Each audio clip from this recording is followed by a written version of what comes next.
Welcome back to the Half a Day Show. I'm your host, Jay Half a Day, the flyest man on the internet, and this is The Lunch Break. Is this camera on me? I hope so. Boy, has it been a long time since I spoke to you guys. And to be honest, I don't know if I was going to do this video, but here I am, I guess. Shit, welcome back to The Lunch Break. If you don't know what this is a small format sort of episode series where I talk about any and everything. We're going to talk about politics. We're going to talk about sports. We're going to talk about TV, movie, music, Iran, Epstein, everything in between. We're going to do these and break it up into 5 episodes, maybe over the next month or so, probably 2 months, knowing my schedule.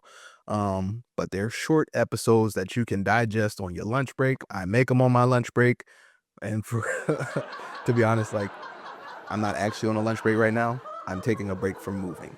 And that's why I said I didn't know if I was going to do this episode, because moving is tough. I just got here a year ago, like last week, and I got to move down the street. So there's your little quick update. If you want to hear more about that, wait to the last video. But if you're not subscribed to the channel, do that, bitch ass nigga. I try to keep it PG. I can't do it. But anyway, let's get in and out of there. But anyway, let's get in and out of this episode. We're going to be talking about entertainment. So we're going to talk Paradise, Love is Blind, Oscars. We're going to talk about One Battle After Another, Sinners. Did I agree with the Oscars this year? We're going to talk about some music. We'll talk J. Cole to Fall Off, and we're going to do it all in under 10 minutes. Hopefully, fingers crossed. Anyway, y'all know what to do. Let's get started. So after finishing my master's degree program in December, I've had a lot of free time on my hand to watch pretty much any and everything on television. I've been watching recently Paradise, and I am damn impressed with the media that I'm consuming right now. Like, it's good fiction. You know what I mean? Like, I'm a really heavy sci-fi guy, and every time I turn Paradise on, it brings another layer of mystery into my mind. It's really good for your escapism if you have anxiety. But yeah, shout out to Sterling K. Brown. He's becoming one of my favorite actors, honestly. Like, I don't know if it's him or if it's the character, but I really do appreciate characters like Xavier Collins in Paradise. Like, they're no bullshit type of guys. They're about their family, and they get straight to the point. Like, in the most recent episode, spoiler warning, by the way, in the most recent episode, he's dealing with this dude that's been in a bunker with his wife for the last few years, and he's trying to figure out whether or not there's something nefarious going on behind the scenes. And he pulls him off to the side. He's like, if you're hiding something from me, I'd rather know now than later. So fess up, pretty much. And I'm like, damn. But on top of that, he sort of glazed over this one fact, and we'll reach it in a minute. But in the first encounter between these two characters, he's talking with the guy, and the guy is like, he's like, where's my wife? He's got a gun to the head. Where's my wife? And he's like, hey, man, I don't know, but I do know for the last 5 years, your wife has been my best friend and my partner. Now, me and Jada watching this shit, we like, partner? Fuck you mean partner? You better watch that P word, bro. Because, like, bro, this man thought his wife was dead for the last few years. And then, after finally making it to Atlanta, here go this weird white nigga talking about partner. I'll be damned. If it was me, anyway, if y'all not watching Paradise, go watch it. It has some really deep sort of, I don't know, it's almost like a dark matter type of twist coming onto it. I don't know if it's time travel, alternate realities, some shit in between that meshes them all, but I'm interested. It's damn good television. Make sure y'all watch Paradise on Hulu. Besides that, I've also been watching some bad TV, but it's still entertaining. Like, I really can't forgive my girlfriend for putting me on to reality television, because now I'm stuck with Love is Blind every year religiously. And then when Love Island comes out in June, I'll be on that religiously. Like, and it kind of makes me feel bad, because it's like, bro, these is these people's life, bro. And I'm over here like, yeah, fuck that nigga. Break up with him. You don't got to say I do. Nah, you right, queen. I'm like, but these are real people, and this is a real marriage. It just so happens to be on my television every week. And I'm like, damn, it's really fucking messy, but I love it. The reunion was kind of cool. I feel like they did let a lot of people off the hook, which they usually do. Like, I really do feel like reality TV overall should just have Andy Cohen host every single reunion, because y'all not doing it right. Like, I forget what her name is for Love Island, but she don't got the juice. They did better this year. The couple from Love Is Blind, they did better this year. I really like how they pressed the little mighty midget or whatever, the little leprechaun motherfucker. I like that they did not let him off the hook, but they could have pressed a lot more people on the show. Like, they let Breezy off the hook. They let Priyanka off the hook. They let Manga Barbie off the hook.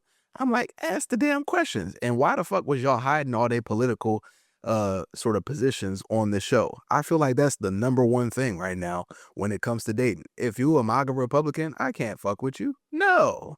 So we want to see that shit and we want to know about it. For real, for real. But moving along, outside of TV, I've watched a lot of anime. You guys know that. I'm not going to go too far in depth. I might. Cue the JJK. Anyway, Jujutsu Kaisen, Hell's Paradise, Fire Force, what's that shit? Sentenced to Be a Hero. This season of anime has been fire, bro. Like, if you're an anime fan, you've really been eating this whole, like, winter arc. And it's really kept me in good spirits when Chicago weather has been terrible. But we're not going to dwell on anime. We know you guys don't care about it. Let's talk about the freaking Oscars. Let's talk about movies. I don't think I sit in either one camp or the other. Well, no, that's not true. I'm definitely in the Sinners camp. I wanted Sinners to sweep top down, but I'm not pissed off that they didn't win every single thing. One battle after another. I got to watch it on opening night. I got invited to an early screening. It's an interesting film. My first watch through, I said, this is about nothing. It's just a bullshit movie like Inglourious Bastards, or what's the one where they have all the action movie heroes in one movie. It's like a Fast and Furious type film. I'm like, they're making inappropriate jokes. It's fun action. I ain't think much of it. It was kind of long and the acting was decent. Cinematography was decent. I enjoyed it. But on my second and third watch through, I'm like, what are you really picking at here? I'm like, I'm actually surprised that they even let this movie come out because of the obvious ICE undertones with this current administration. Now, mind you, they didn't write this under this current administration. They wrote it under Biden. But the fact that it was able to release under Trump, that says something to me. So I'm like, maybe this has a little bit of a deeper message to it. But I didn't really like some of the themes and tropes in one battle after another. Like, I forget what character it was, like Ghetto Shark Pussy or whatever her name is. I don't know what the hell her name is. But that scene where they're in the bank and she's like, y'all gonna respect this coochie, da da da da da da. I'm like, you could tell this was written by a white person. But we're not going to dwell on one battle after another. It won what it needed to, and I don't think that it'll be remembered as fondly as Sinners will be 10, 20 years from now. Amongst the whites, it might be, but Sinners will be a universal classic. Like, that is a genre-defining film. I said it a year ago, and I'll say it again today. Sinners is one of the best movies I've seen this decade, if not of all time. Michael B. Jordan did a phenomenal job. Delroy did a phenomenal job. Woomy, Miles, everybody, the white lady, biracial lady, whoever, the one that's married to the nigga on the Bills. Everybody acted great. Cinematography, beautiful. Sound, score, beautiful. This is a beautiful production, top down, and it deserved to sweep. But I'm not upset that it didn't. Like, the awards that it did win matter to me, and they're big signals for the careers of Ryan Coogler, for the career of, I believe her name is Aubrey, the cinematographer. It's a big, big win for Michael B. Jordan. Like, he is a bona fide movie star now, A-lister. He was already that for a lot of black people, but you can't deny this shit anymore. And yeah, he can ask for that $18 million for, what's the shit? With the buddy cop film, I can't remember the name. He can ask for $18 million, and they better give him to him, because he's an Oscar award-winning actor. That's it. That's the bottom line. Whatever he asks for, you do it, because he's box office now. Y'all don't ask this shit when it comes to Tom Cruise. Y'all don't ask this shit when it comes to Leo. Y'all don't ask this shit when it comes to any of them other white crackers. White crackers. Double entendre. Don't let it go over your head. But if you're not asking their price for them, pay that man his money. Anyway, shout out to Michael B. Jordan. Shout out to Ryan Coogler, everybody on the Sinners cast. I'm still happy and through the roof that black art is getting valued in different places. Like, I'm glad that, and actually to go back to TV, like Paradise got renewed for season 3. I think, Adam Cross or whatever on Amazon also got renewed for another season. This is big, especially in the wake of like the last 2 years where a lot of black art has been getting canceled. I'm glad that studios are greenlighting the production of original Black stories and Black ideas. That means something to me as somebody that's, aspiring to go into directing movies and writing and all this other shit. So I'm glad that I'm seeing people like Ryan Coogler and Aubrey and all these great technical minds, like film nerds, pushing the envelope and pushing the culture forward into different lanes that we ain't never been into. You know what I'm saying? Like Sinners has that same impact as Get Out, as, you know, many, many, many different things. And I'm happy for it. Doesn't matter what awards they got, this is always going to be a classic. It just makes it that much more apparent because it got some hardware behind it. You know what I mean? Sticking with the movies though, I didn't want to lean too much into the Timothy Chalamet discourse because, to be honest, I don't think it matters. He wasn't going to win this shit. It was a two-way race between Leo and Michael B. Jordan, in my opinion. Like, and even if we really wanted to go, what's the dude that was in F1? I think he had a better acting performance as well. Like Marty, I didn't even see Marty. Timothy Chalamet is a fantastic actor, but he was not going to win that award this year, regardless. The other three movies were great. Marty, I didn't see it. Again, what does that say about it? There was no urgency for me to go and see that movie. Timothy ain't as blockbuster as the other three names I mentioned. Now that's it for slander, because I love Timothy Chalamet. And I'm so excited for Dune 3.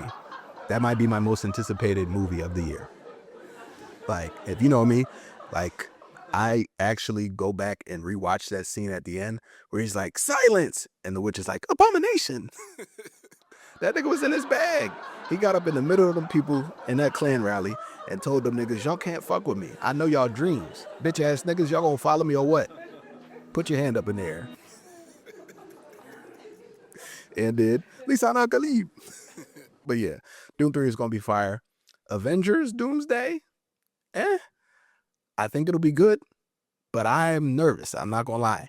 Marvel has not hit how it used to hit in a long time. And I feel like this Avengers movie really came out of nowhere because the buildup wasn't like that. You know what I mean? At least before Avengers 1, we had Thor, we had Iron Man, we had Captain America.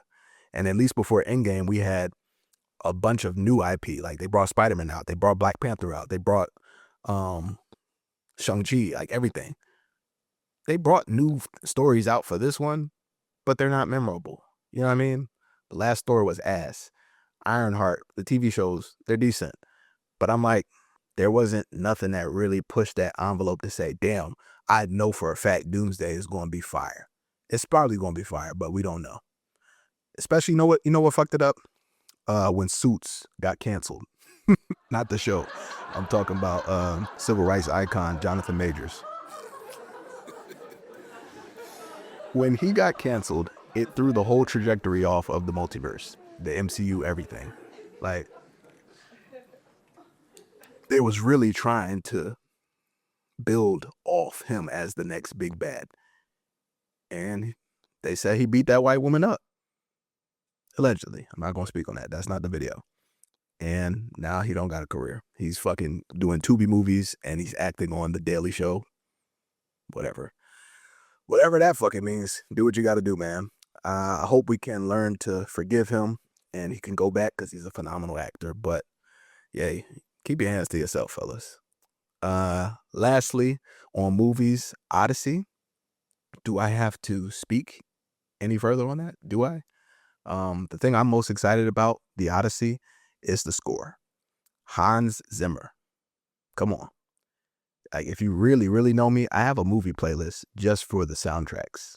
And I go back and I listen to that shit to make myself feel like I'm really in that shit. Like when I'm driving my car, I listen to the Interstellar soundtrack. So I'm looking forward to Odyssey giving us some more iconic soundtracks for me to ride in my car in. But it's going to be a phenomenal movie. I think that shit already sold out opening night a year in advance. So that's tough. But music has been good. I enjoyed recently that Brent album. I really enjoyed The Fall Off. Niggas called that boring. Like, bro, I'm starting to think niggas are just saying shit just for the sake of saying shit, to be honest with y'all. But like, hip hop and R&B are in a good spot. but it's missing Drake. What else do I want to talk about? Music. Oh, Elmine is dropping an album. I'm really looking forward to that. Like, I've been spamming Reclusive and that Honor song. First of all, like, I had an inkling that the nigga was British, but I listened to an interview what he was doing with R&B Money, a podcast, I think. That's Tank and what's his name? I can't remember his name. He looked like DeBarge. But they were doing an interview, and I'm like, damn, this nigga really is British. He's talking about how he went to Stevie Wonder house, and they singing Rocket Love, and he's playing on the piano, and Stevie like, who's on my piano? And he's like, it's me, Steve. And Steve like, get off my piano, nigga. I be forgetting Stevie is still a nigga, even though he blind. You can't see me. Ooh. That's not getting fucking released. But anyway, I think that's enough entertainment for today. In the next episode, we'll talk a little bit about politics. Gotta break it up because there's so much fuck shit going on in the world right now. But appreciate y'all for listening to me. This is the Half a Day Show, bringing you education, entertainment, and everything in between. I'll see y'all tomorrow. Peace.